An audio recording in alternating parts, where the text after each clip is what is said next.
Welcome to CPG Vibes, number 185. I'm like jazzed up from that intro. I have to give a shout out to Michelle, who works on our team at V Driven, for putting that together. That's pretty badass. What did you think, Gavin? I feel like we need to do that at 9 o'clock in the morning because I'm pretty Right. pumped up from that. that was awesome. That was awesome. So, yeah, welcome to CPG Vibes, number 185. It's just Gavin and I this week. We're going to be talking shop and the week that was and everything that's going on in our lives. And all the craziness. But I've got to read the ongoing sponsor real quick. If you run a CPG brand, you need design help. Creative Kaiju might be exactly what you're looking for. It's like having your own design team, but without the cost of hiring in-house. For one flat monthly fee, you can request as many designs as you need. Packaging design, pitch decks, social posts, whatever. No contracts, no hidden fees, just fast, reliable design made for growing CPG brands. I will put the link in the chat. The link is www.creativekaiju. Kaiju is spelled KAIJU.com/CPG Vibes. So save 10% off. That takes care of the sponsor. And the other drill is give us 5 stars on Apple Podcasts, Spotify, thumbs up, likes, subscribes, all that jazz, YouTube, all that stuff. Go like it, subscribe, whatever. That takes care of all that. Gavin, what's been going on? Man, it feels like the last 2 months has kind of flown by. I think this is literally maybe our 2-month anniversary from first starting the show. This is our 8th episode together.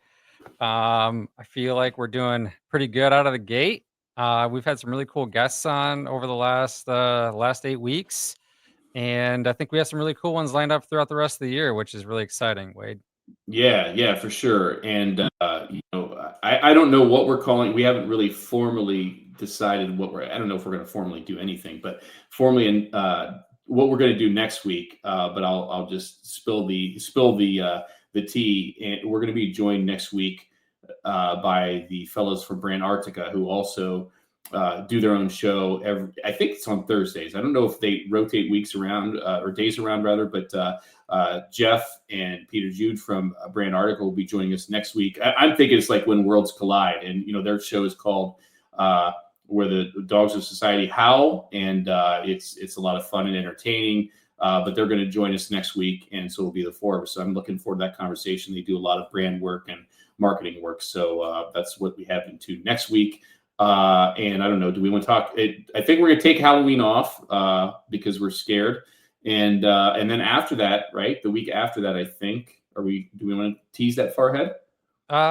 Yeah, I think we're trying to get Jonathan Lawrence on, formerly of Fresh Time and a VP over there, and now with Advantage Solutions, I think is what they're called. Yep. But yeah, we're trying to get him on. I think we're just trying to shore up those dates. But yeah, we have a lot of cool stuff coming up. I mean, we're definitely going to have more leadership conversations on. We're still going to continue to focus on brokers. It was actually really cool.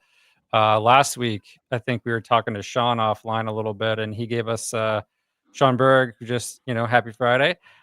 Sean had kind of gave us a pretty nice response saying that he got a bunch of people reaching out to him after the show, and reaching out about business down there in the southeast. So I think that's really cool. It just shows that our community can help people or guide conversations, which I thought was awesome. Right. Yeah, for sure. And a lot of feedback from that episode, as well as Allie Kane, Steve Black, spins last week. Just been a lot of positive feedback with what's going on. And certainly for those of you who are tuned in live, drop some comments in. We see Robert, Richard, Kenny, Sean, and as people are joining. But if you have any comments, questions, topics you want to touch on, love to see that. Gavin and I can certainly make this thing go on our own, but if there's anything you'd like us to talk about or chime in on, please do. So Yeah, drop it in the chat. But Wade, yeah, I wanted to ask you, I mean, as we recap a little bit of this stuff and just the stuff that we've talked about, I think Sean's episode was really cool because we got to kind of highlight his business in the Southeast. And as we have more brokers on, they're probably going to focus on what makes a good broker, what makes a good broker network, and how to work effectively with your broker partner, retail partner, all of it.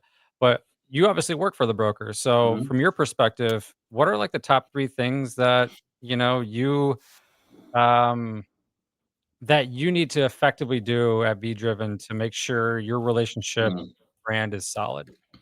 I think I don't know if I can count to three, but I would say first and foremost is open communication, transparency. I think going into the relationship, expectations have to be clear on both sides. Setting reality, what that looks like, and is so. What I mean by that is, if I, as a broker, sell somebody the sun, the moon, the earth, and the stars, and I can't do that, we're probably not gonna have a good starting point, right? And then on the flip side, I, as a brand, have to make it very clear what I'm expecting going into it. And it works both ways, because if either party isn't clear on those expectations or what reality looks like, it's not going to get off to a good start, and probably not going to end well, right? And so I think the more you can set the tone up front with, I always talk about category reviews, and especially if they're the big ones are on the target list, right? Whether that's a Sprouts, a Whole Foods, a Fresh Market, a big retailer. If those are on the target list, and my expectation as a brand is that, and often we're dealing with early stage brands that aren't, maybe not familiar with the process or what reality looks like. But if I'm not, I always set the table with, simply, I look at today's date. Today's October 17th, and in a perfect world, and we know the world's not perfect, but in a perfect world, and the category review is happening right now, and we get product in front of the decision maker, and they love it. They want to bring it in all stores. You're still looking at 4 to 6 months to be on shelf for execution. And I always try and, kind of set the table with that. So that expectation and understanding is there, especially for someone who doesn't know the process. Because if they don't know the process, and they think of, we sign a contract today, you're going to meet with them next week, and, off to the races, and that's, like I said, probably not going to end well. So Yeah, um I think that's a common misconception with brokers in general is, if I'm the brand and I'm hiring a broker, you're immediately going to get me into doors. And I think that's where the communication transparency piece comes right in, because man, is that so wrong, right? Like right. there's obviously success stories where you can get in relatively quick, but let's just say you don't have any distribution. You're looking at Right. least 12 weeks, the bare minimum, if someone said yes, because it's going to take you that long to get set up at your distributor, whether it's KeHE or Unify, or maybe if it's a local one, it's a little bit easier. But if you're looking to go into Unify or KeHE, it's going to be a 12-week process just to get item codes and all that kind of stuff. Um, but yeah, it is crazy. Like I look back on that episode, and then I also remember Steve Black's episode and like the no surprises things, and Right. uh, how good do those 2 things go together, right? Because if you're open and Right. transparent in the broker process, then there should be no surprises. But as you're probably well aware of, there's always a lot of surprises, because Right. now you're going to get deducted Right. dollars from the vendor, from the retailer, from the distributor. And if you're an emerging brand or a CEO that doesn't understand that process, well, now that's going to be a surprise. But if Right. you educate early on, and it is a lot, right? Like this stuff that we kind of take for granted and understand because we've been in the business for a long time, or a long enough time, we understand it. That's where it can be overwhelming in those first 2 or 3 conversations. You almost need like Right. 5. It's like dating, Right. right? Right. Yeah. Yeah. And, no surprises, it's such, yeah, I think about that all the time, both personally and professionally. Obviously the 5 rules that Steve talked about. And you and I have talked about this offline with regards to, deductions and things like that, is, and I send a PO for, making a number up, 100 cases, and you ship 50. Guess what? You're going to get a penalty. You're going to get deduction if you don't call in and have that PO adjusted. And that's no surprises, right? I'm the buyer. I order 100, I get 50. I'm surprised, right? 50 should, and then you're getting dinged because you short shipped me. And I think that's that no surprises rule hits on a lot of fronts, definitely.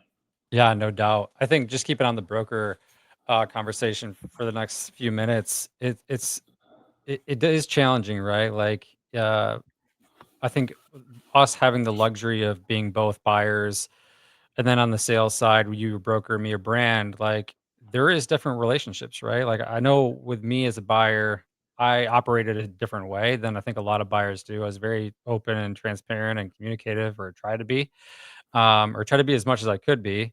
And I wanted to show that success because I feel like as a buyer with your broker, if you can show more success, they're going to come at you when there's opportunities for either better deals or, hey, this brand really wants to push product, has a little bit more money to spend. They're going to be knocking on your door first. But then on your side and our side now, it's like you also want a broker who's going to give you attention. And, that's where, again, going back to Sean's conversation, Sean can give you a lot of attention because he wants to sell your product into stores and retailers because he's paid off that. He's not taking a retainer. Right. And the retainer business and this broker world, I mean, it adds up quick. If you want to go national with somebody, you're looking at 10 G's minimum a month, I would guess, give or take. Um, so Wade, I guess from your perspective, how do you guys feel, or how do you specifically feel about the retainer model? Well, I think in full transparency, we do a number of things, right? There's retainer models, there's commission, there's a combination of both, and I think the challenge is if you're starting from what I refer to as ground zero, right? You're a brand that has zero distribution or very little, right? Regional, backyard, whatever, and now you're effectively hiring a partner that is going to represent you nationally. Go back to what I said 2 minutes ago. You're looking at, in a perfect world, 4 to 6 months to be on shelf. There's no income coming in for that, and yet, especially if you're national, like it's different if you're focused on a retailer here, a retailer, just really tight focus.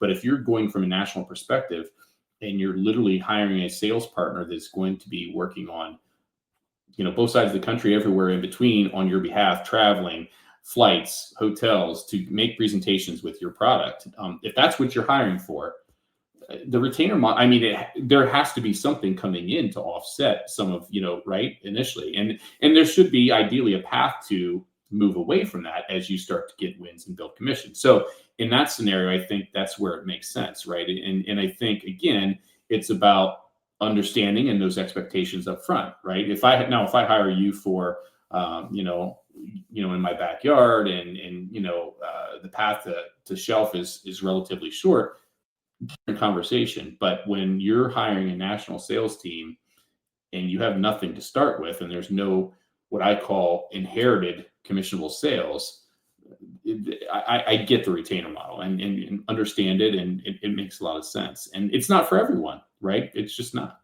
Yeah, and I think if obviously if you're the CEO, co-founder, VP of sales, whoever's gonna be managing that broker relationship, they ultimately need to kind of explain that to the broker that they're talking to, right? If they don't like the retainer model, well, negotiate it. Like that's Right. you got to shoot your shot. Yep.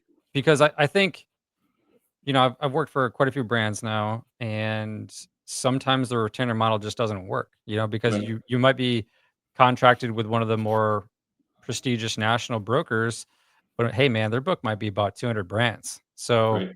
and let's just say that same brokerage has 10 beverage brands or 10 drinks, and you're a drink brand or beverage brand. Like, how much attention are you going to get at each one of those retailers? Because, those other 10 drinks, they might be more established or really established. And, that might be their focus. They might actually have Right. like 30 different SKUs on a retailer shelf at that point. So I think that's all things that an emerging brand or even an established brand, they have to think about is, can I afford the retainer model? Is it going to pan out for me? Am I Mhm. giving them business?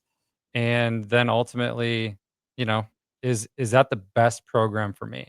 Right. And I would argue, like, if you're just starting out, you should sell the product yourself first, Mhm. foremost. Like, get your feet wet, see if you can handle it or see if you like it.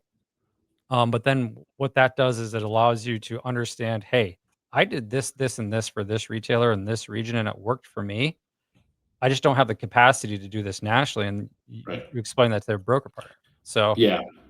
yeah, Well, and I think that's when you look at, so, and again, off offline, you and I have a lot of conversations. I think about, if you're a new brand and you're starting your back door, you're trying to do as much as you can, you're bootstrapped, and but quite frankly, you don't have the connections to, you're cold calling, you're submitting on portals, and you're doing all these things, but there's a reason why brokers exist, right? They have connections, they have the systems to work on it. But I think you know effectively, again, you're hiring an organization, and you can't hire a national salesperson for, you know I always say you're probably looking minimally at six figures, because and I say that when you're factoring in travel, when you're factoring in benefits, when you're factoring in all those things that come with someone covering your brand nationally. I'm not talking about regionally, I'm talking about nationally. So let's say you and I are both based out of North Carolina. If I have to make a presentation at Sprouts, more than likely that's an overnight, and it's an airfare to get there. And so when you factor in the salary, the benefits, the travel, all those things involved, you're talking about more than likely six figures. And so when you hire on, a national sales organization, and you have, multiple people, you can't employ that yourself, especially when you're just getting started. And that's the thing that I try and have people think about, is that, um, you know, first of all, if you're ready for that, fantastic, but understand that, here's this side of it where you're hiring these people and you're paying them all these, or you're paying a sales organization that has all these resources that you have. And I think, going back to what you said a little bit earlier with regards to brokers and relationships, and I think back to my Ohio days, and I had my, if I had a space in the ad, that, maybe somebody backed out or somebody canceled, relationships factor in, right? I knew I could pick up the phone and call my favorite broker and say, "Hey, I've got this opportunity. What do you got for me?" Or who do you have that can fill it? Or, "Hey, you offered me this, but if you do this, I can get you on the front page." And so those are things that, for a brand by themselves, it takes a long time to build that, and it's probably going to be a challenge. Whereas brokers that have that normal cadence, that regular visitation and things like that, you have that. And you always had those people. I'm guessing you had those people in your jobs too, right? Yeah, 1,000%. I mean, you could probably read my face. Like, Yep. sometimes that's like the funnest part of your day is when it's just like, hey, you have an extra ad slot, you're Yep. giving it at a discount, and you're calling up your presence broker or green spoon broker or whoever, and Yep. you're like, hey, I am looking at the Unify off invoice deals. I see there's a 15. Can we stack it? Are they cool with paying you $500 or $1,000 for that slot? Yep. And that's cool. It's fun to do that. But you're doing that with your best brokers. You're not calling up your XYZ ones that are at the Right. bottom of the list, or the ones that aren't good at following through and that kind of They've stuff. earned your So trust. They've earned your trust, respect, obviously. And, they're going to take care of it. Right. yeah, and they're And, gonna share your yeah, passion too, right? They're gonna yeah, call their 5 brands up that are like, hey, these guys have money to spend. These guys are looking for right. more sales. They're looking for better Yeah. deals, all Right. that kind of stuff. I can't stress this enough, but it goes back to the no surprises thing too, Yeah. because hey, you can do everything perfectly from all these conversations that we just had. But if you can't supply the retailer, it's Yeah. kind of all for nothing, Right. because it goes back to your thing on short shipping or not having enough inventory at the store. Like, if you put on all the business and can't supply it, I mean, you're going to start going down a pretty abysmal path. Yeah. Yeah. You're right. You're right. It's again, it's trust, it's relationships, it's what we talk about time. There's just some core, we probably could come up with. Steve's got the five rules. I know at V Driven we have our own internal five things that we focus on. And, but at CPG, you could probably build our own five things, right? As far as, whether it's relationships, whether it's trust, whether it's, no surprises, there's a common thread here, right? And Oh it's yeah, it's for really sure. not that complicated. I think it's overthought a lot, but it's really not that complicated. Well, I think it just goes back to having like core values, right? Right. Core things that you live by, that your company lives by, that your workplace lives by. If Right. everybody's aligned and rowing in that same direction, then you're probably not going to have a lot of questions that aren't unanswered, I guess. Right. It's going to be more clear, and that's a good thing. Sean said this. He said our broker presentations highlight good brokers in other regions outside the Southeast. If there are brokers I should include, let me know and I may add them. Yep. And again, Sean's putting his name on those guys. So Right. if he's got a good relationship with a broker that, or sorry, with a brand that he currently works with, you know, I'm sure he's not going to put someone that he doesn't trust on that list. Right. And if they have a great relationship and trust Sean, then they're gonna start trusting this person right out of the gate, which is always a positive thing. Right, right. Well, and I think it speaks a lot about Sean, and then also, it's his livelihood, it's his integrity, it's his word, and so yeah, he's it's going to be a fool me once, fool me twice scenario, right? I mean, he's going to trust the people that he knows that do good work, and if something happens, he's probably going to think twice before he does that again, right? As far as if someone burns him, but it's no secret in this business. I mean, referrals are everything. Whether Yep. it's for a job, whether it's for a broker or a service provider or what have you, referrals are there. And your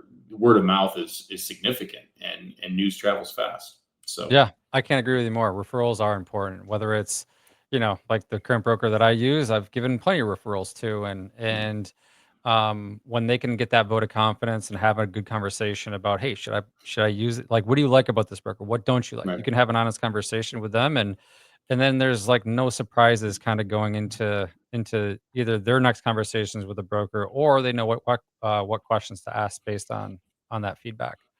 This is from Derek. Is V Driven working with any brands in the Whole Foods Market Innovation Program?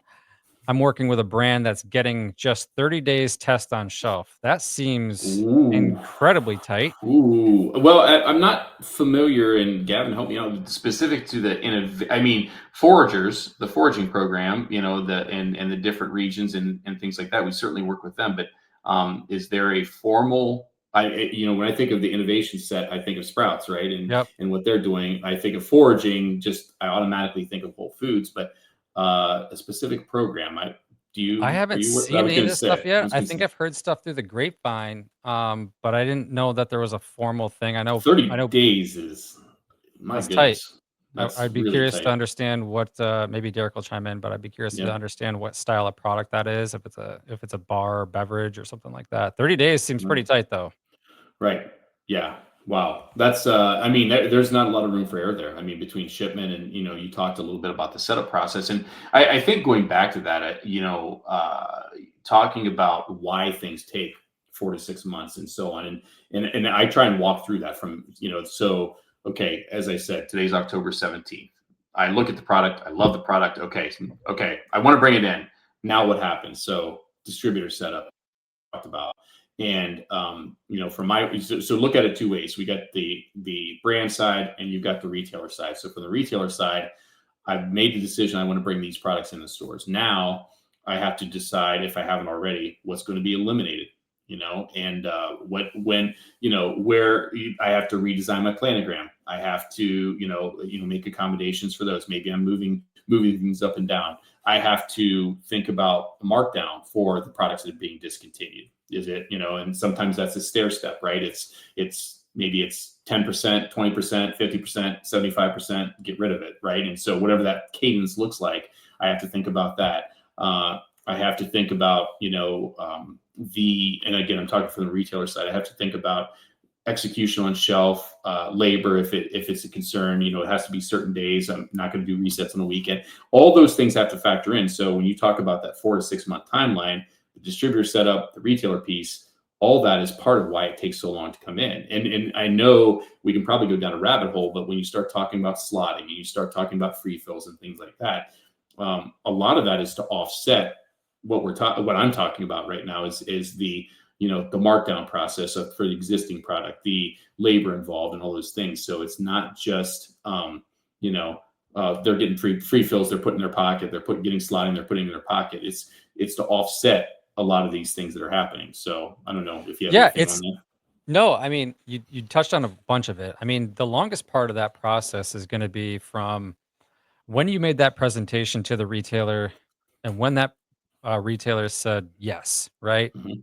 Like once that retailer says yes and you get the award from Unify or K here, maybe from the buyer yourself, I mean, that's when the game starts. Like if you're brand new, you now have to submit all your paperwork, everything UPC related, case pack related, master case pack, pallet dimensions, all that stuff. Like you need all of it dialed in, and then you're starting that. You're starting to submit that stuff to get unifier KHE codes. And Right. then, also on the backside of that, you now have to go. If you don't have the inventory on hand, you also have to start your process on getting your product made. If it's a substantial win, and let's just say it's Sprouts and it's 460 plus stores, like, yeah, you're probably not sitting on 2,000 cases of each product to immediately launch. So you also have to work on that timeline and match those timelines up as best as possible. But yeah, I mean, there's just a lot of, and it's not as simple as just submitting that paperwork, right? Like you submit and then you wait. You Right. literally wait 8 weeks or 6 weeks. You get assigned an SRM. You have to go through all the unifier, KHE, presentations and making sure every little I is dotted and T's crossed. I mean, it is a Right. long, long process, and there's really no way you can expedite it. Right. Right. Um, if you have unified codes and KHE codes already and you're just getting activated in a new DC, yeah, that's going to be about a month, but still you have to work on the retailer's timeline. It's not Right. like they just said yes and you're getting delivered the next week or delivered in the next month. Very few retailers will work like that. Right, right, exactly, and I think that goes back to no surprises and understanding that if you're a brand, that's that process, right? And more established brands know that. Emerging brands, it's hard to grasp that, right? It's like why aren't we on shelf, right? Yep, and that's I think that's what a lot of sales folks like myself deal with is how do we get on shelf faster? And it's just Right, like we just got to be patient. Like if there's category reviews, we cannot expedite those category reviews unless you truly do have a game-changing product right. and that's super Those are innovative far and and few, far and yeah, few. they're very rare. Yeah, I will speak like for my brand that I work for, we've had a couple of those instances happen this year and I always have to remind my co-founders, this isn't this isn't normal, So right, we can't expect this everywhere we go. right. Well, it Derek goes back to said, expectations on that, right? Yeah. So yeah, yeah, innovation playground. yeah, interesting innovation Mm, playground. So mm.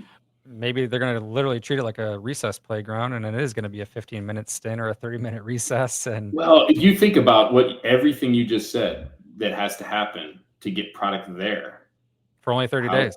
for 30 days. That's a short leash. Yeah, That's I a mean, short look, leash. if that's like 10 store sample or something like that, I mean, that's a lot of work for the brand just to do and mess around with 10 stores. I guess it kind of depends on the breadth of scale of how many stores that would be in. 30 Well, stores or sorry, 30 days just doesn't seem like a lot. well, and Robert's comment here is it's an invitation to mess with true velocity. It's easy to manipulate a 30-day test, especially the smaller footprint that it is. I mean, I can have you, mom, dad, neighbors, friends, family go in and buy product and manipulate. I think that's a good point. Yeah. Yeah, I was just gonna say, like, if you just did a demo, and again, like you can shoot holes in this, and I don't Yeah. want to pick on Whole Foods, but if it's a 30-day trial, like if you're only gonna get one delivery and it's one case or two case, maybe five Yeah. cases askew, if it's a higher volume store, literally, you could just do a demo in a day, Friday afternoon or Friday from 11 to 5, and you're gonna be out all that product, like, Right. if Yep. your product matches with Whole Foods anyways.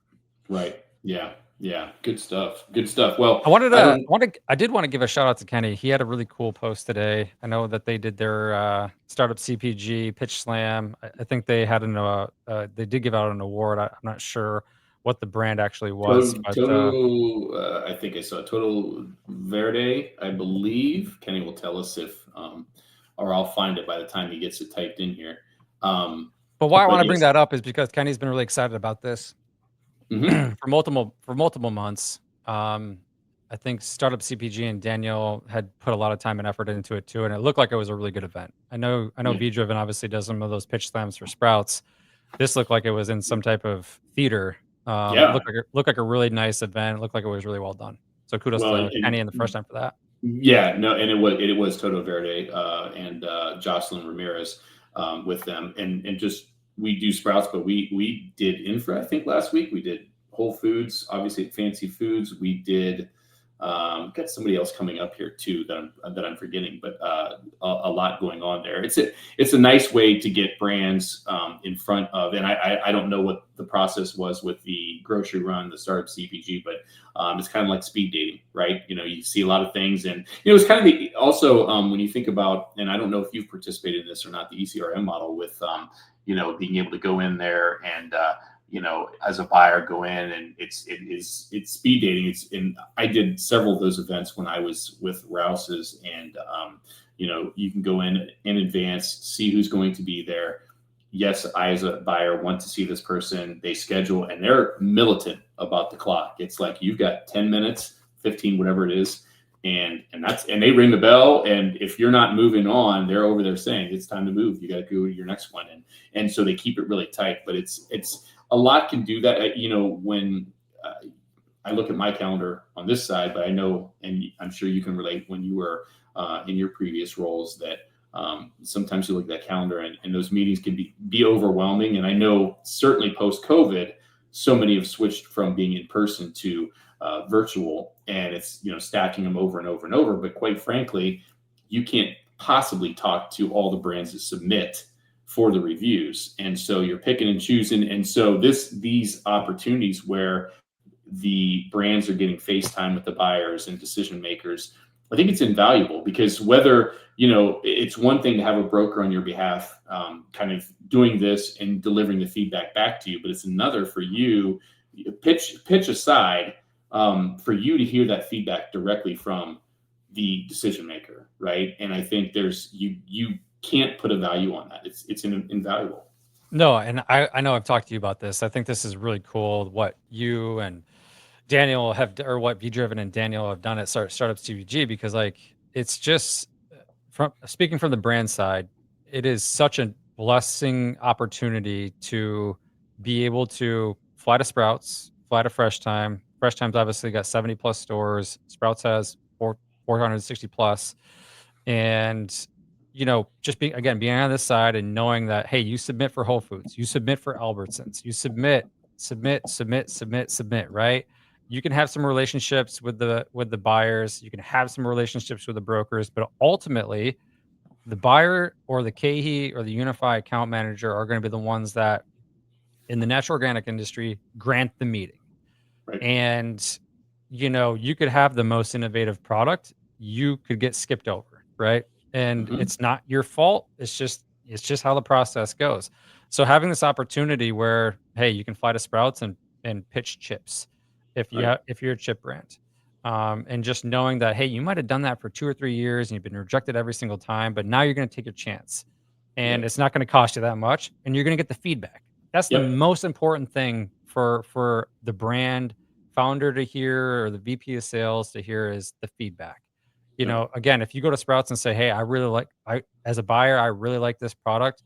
We don't think we're ready for you yet, but we really like you. Like, that would give you a vote of confidence that you potentially have something. Maybe you're not ready yet, but you potentially have something. Yeah, and I think that you've established a relationship, and as far as a face, a name, and you're hearing it firsthand.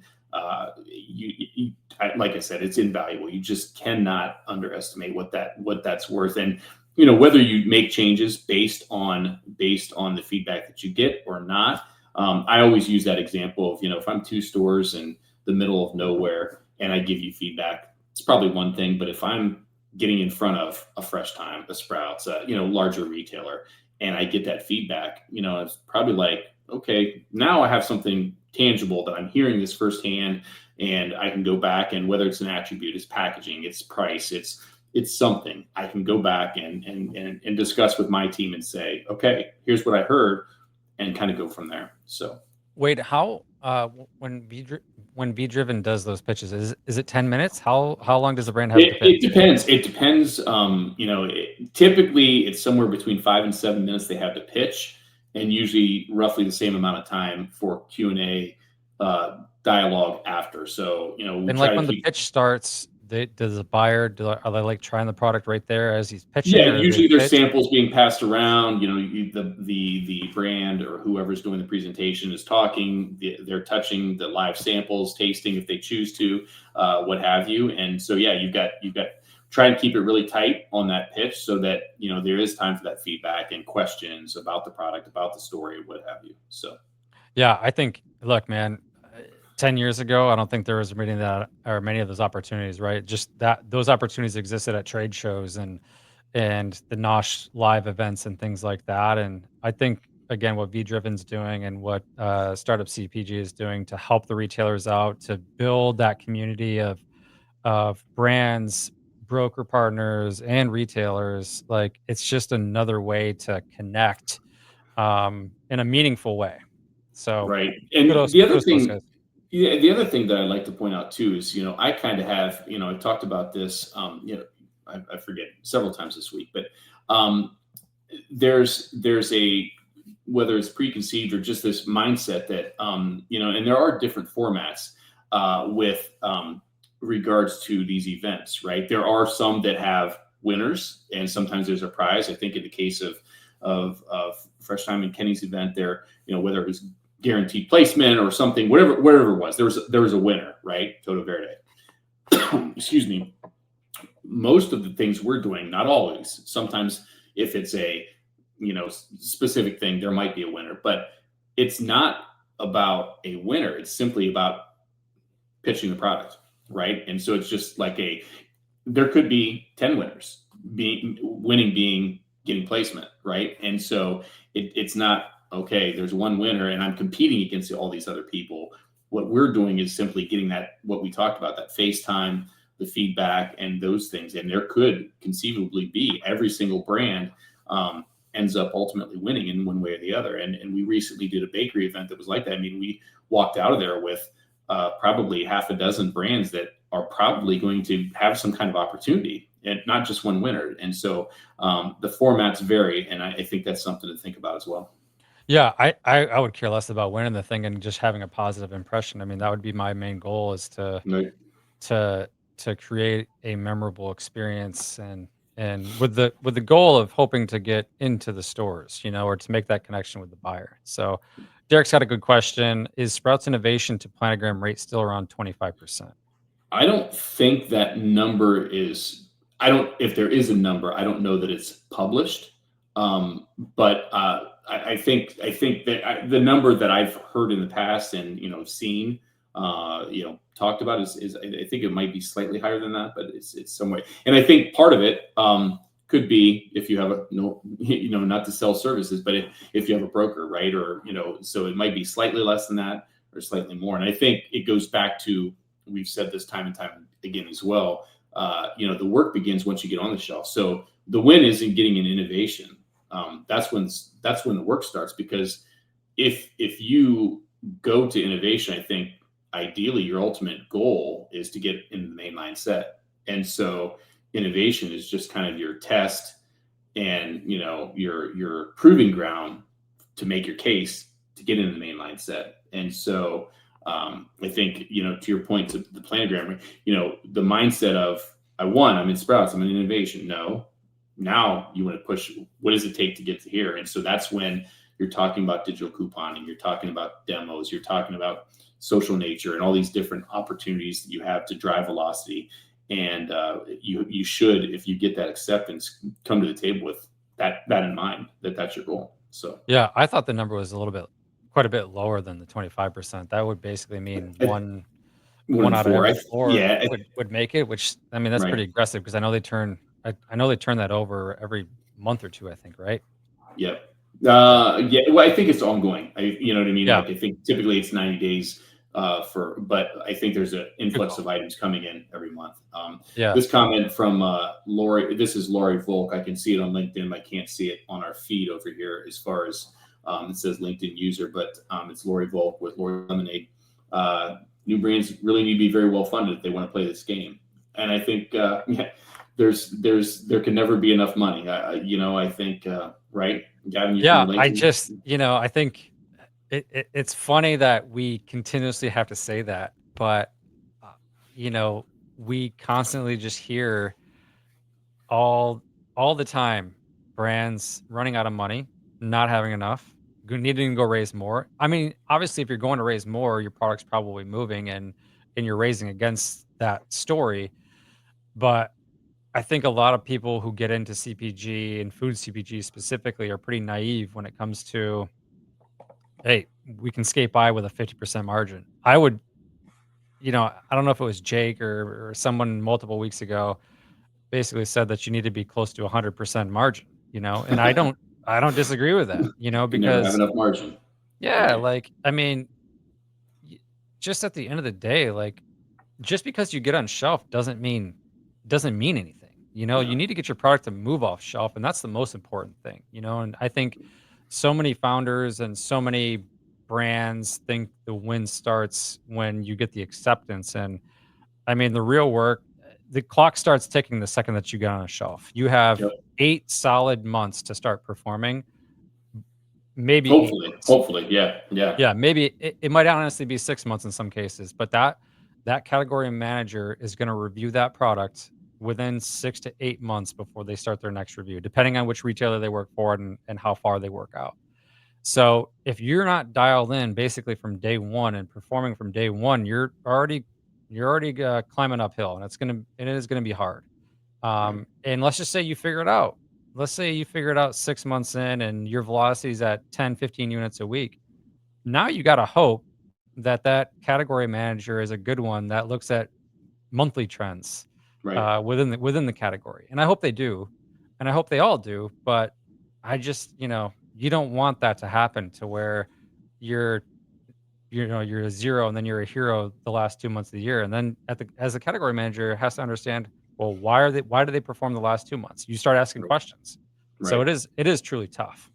Right. Well, and But it's one of the reasons last week with spins. I mean, it's why people pay for data, right? And so that I can capture my story, whether it's a 13-month, or I'm sorry, 13-week, 26-week, 52-week. Where's my story the strongest? And what are the reasoning? What is the reasoning behind the story? Meaning, kind of the example you're giving, right? Maybe it started off slow, but then you look at the 26-week trend, you look at the 13-week trend, and I, as a brand, want to have that data to be able to package my story to pitch and keep my space on shelf and or gain my place on shelf based on what that data story is, right? yeah, and this obviously can be a long conversation, but it's, just getting back and all that kind of stuff. Like, I think if you are listening to this for the first time and don't know a lot about, you know, what we talk about, or how to run a CPG company. Like, at the end of the day, you need to be aggressive as you can be out of the gate. Like, everybody talks about profitability and all that kind of stuff, but how many brands are truly profitable in year 1, 2, or 3, or even year 5? There's just not Right. that many. And I think so many people start pulling back early because they're scared of what the investors are going to say, or they're going to be afraid that their trade spend's too high. And it's like, you know what? At the end of the day, you can have high trade spend and high velocity, and that's a good story. You Right. can have low trade spend and low velocity and get kicked out of the store, and that's not a good story. So you Right. really have to understand, like, what the ramifications are if you don't promote enough. And that's what I say. Like, if you have 100% margin, now you can put the foot on the gas a little bit, so long as the velocity's there, and the retail price point's fine and all that kind of stuff. Like, that's not easy, and that's just I know it's easy to say and harder to do. Um, but you have to understand that, again, the clock starts ticking once you get onto the shelf, and you need to go all in right away. But again, going back to a lot of the conversations that you and Alex had with a lot of founders, is, a lot of them just spread their wings too fast. Right. And you guys have always said, inch wide, mile deep. So that Right. means, go into Sean's territory in the Southeast, dominate the Southeast territory, don't expand out of it, figure that out. And if you figure that out, go to the next territory where you feel like you're going to perform best. Yeah. Yeah. And I would say, when I think about that, I always talk about, but I agree 100, 1000% with what you said. But what I would also say is, I think you had a typo on this one. You got to put this one up. Oh, But the other thing to think about, and I've been really trying to have the people that I talk to focus on this, is if your long-term and or extended vision and desire is to get into a Whole Foods, a Sprouts, a Fresh Market, these yearly category reviews, it's important that you understand that process. And it's what I mean by that is, again, using the example, today's October 17th. If now is the review period, and maybe now's not the time, you need to be forward thinking in that if my goal is to get in there eventually, and maybe next year, I need to start making my case now. And what I mean by that is if I'm not ready or I don't have the data story for October of 26, then I'm waiting till October 27, and I'm not looking at shelf placement until April or May of 28. And so, you have to kind of have that 12 to 18 month mindset as where do I want to go? Where do I want to be a year from now? And if those big boys are my target, I have to start thinking about that now and building the strategy to be ready for that pitch a year from now, because otherwise I'm waiting another year before I can make the pitch. And so then 12 months, 24 months, it's 30 months before I'm on shelf. Right. And so that's the thing, that if you get too focused on a region and don't have that long-term, how do I want to get there? Or when do I want to get there? You could really extend that timeline farther than you want to be.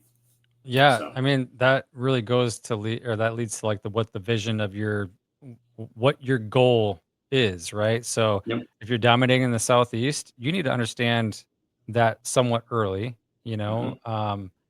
if you've got it figured out, cool, but now you need to start planting the seeds. You should always be planting seeds anyways. Right.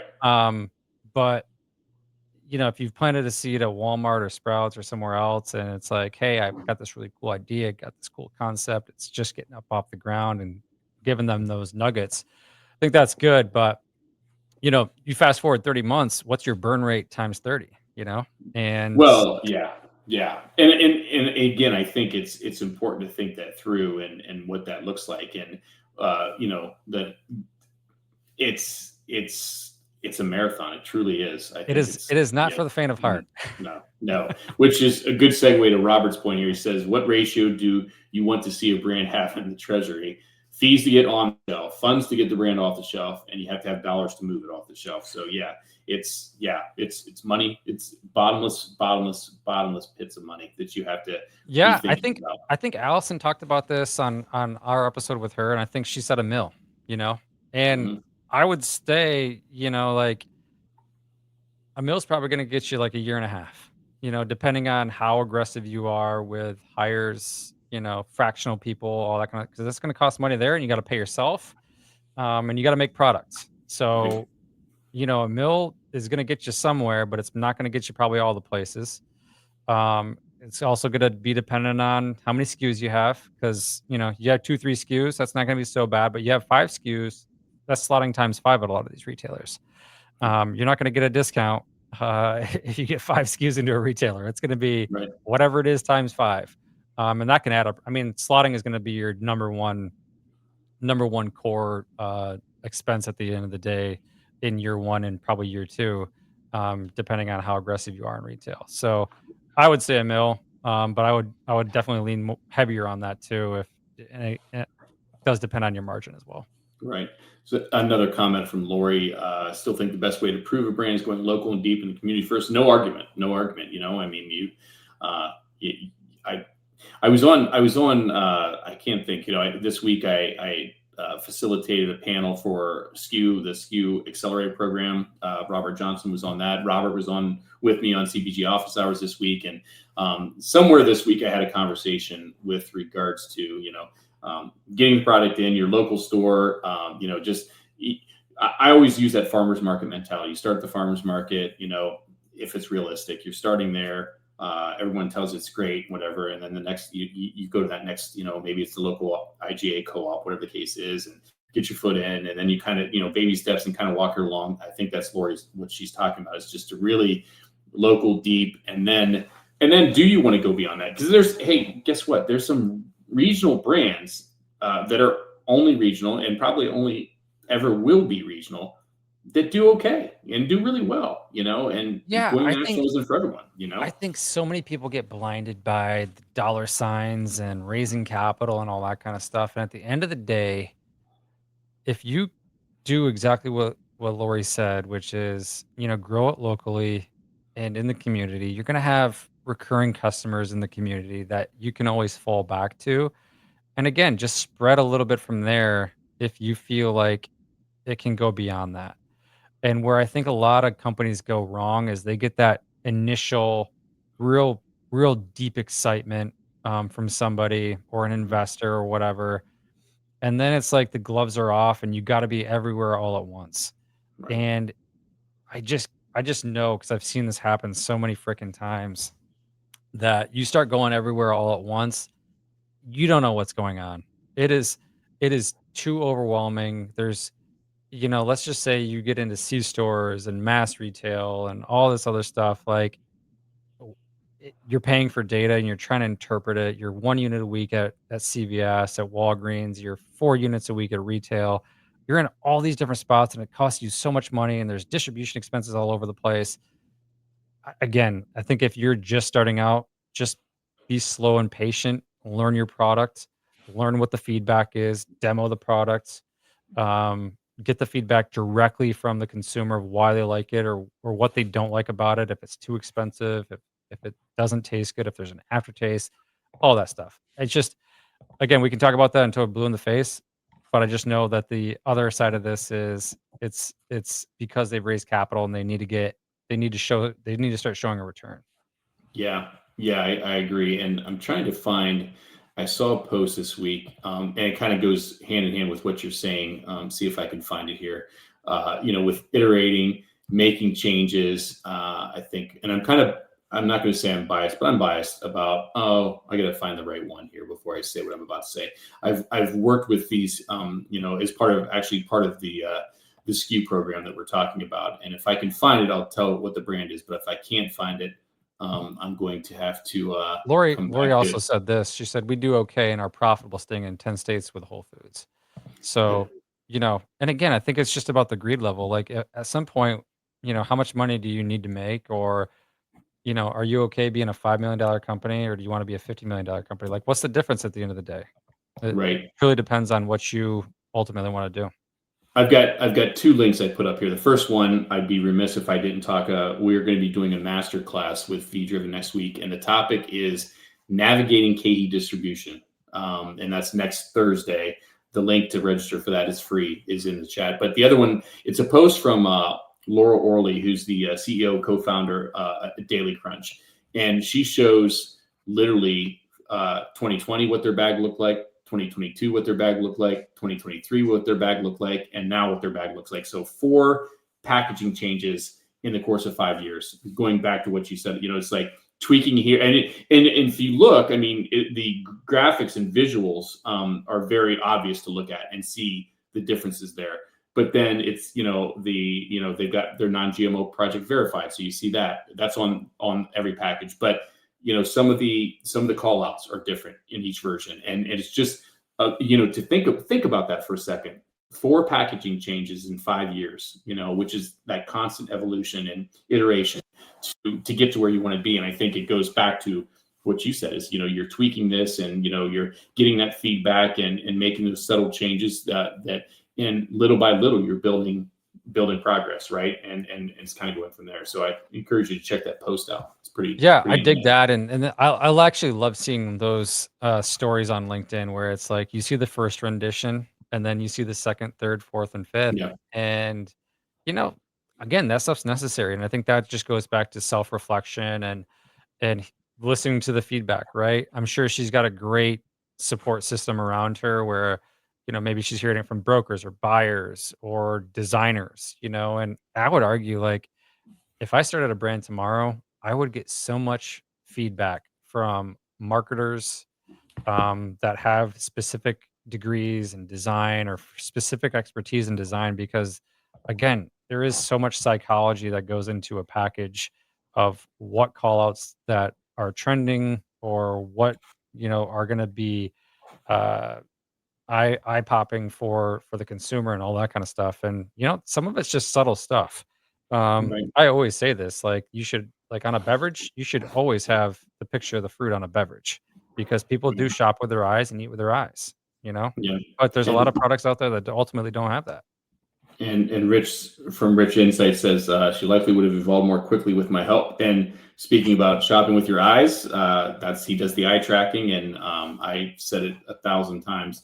I nerd out over that stuff because it's so crazy what the work that he does and how just fascinating it is to me.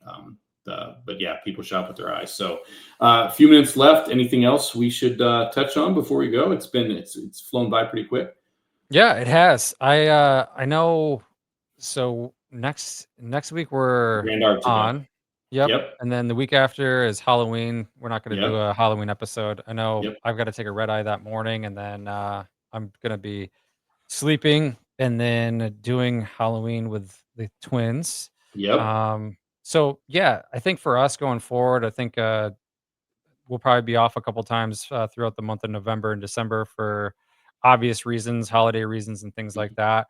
And ultimately, Wade and I, we just want to provide value and education, and not to have a show just to have one. We want that to we want there to be a reason. So we hope everybody's enjoyed the last 8 episodes. We're going to continue to build on this. We're going to continue to, have experienced brokers on because we know how much that helps. We're going to continue to have leadership sessions on too because there's no right or wrong. I mean, there's certainly wrong ways to lead, but there's so many great ways to lead that might fit someone's personality style better. Personally, love Steve's leadership style. He's very personable, and honestly, we might have him on the show again too. Yeah. Yeah. Just I just use the word dynamic, and obviously there's a personal piece there for me because I worked directly with him and saw it firsthand. But I can say he practices what he preaches, and it's certainly been more than life changing for me. So yeah, I agree. We're the goal here is to build on what we've been doing. Strengthen the community, provide value. To your point, not have a show just to have a show. We have lives, and holidays coming up, different things going on. We're going to be cognizant of that for ourselves and as well as our audience. And so yeah, should be fun. I'm looking forward to the chat next week with the fellows from Brand Arctica. That should be a good one. We'll talk about marketing, branding, and who knows what else, and we'll go from there. Cool. Well, Cool. thanks everybody for tuning in. Lori, thanks for the questions. Robert, thanks for the questions. Richard, Kenny, whoever else I missed out there. I don't know if Jeff hopped on, but thanks guys. Thanks for tuning in. Yeah. We'll see you next week.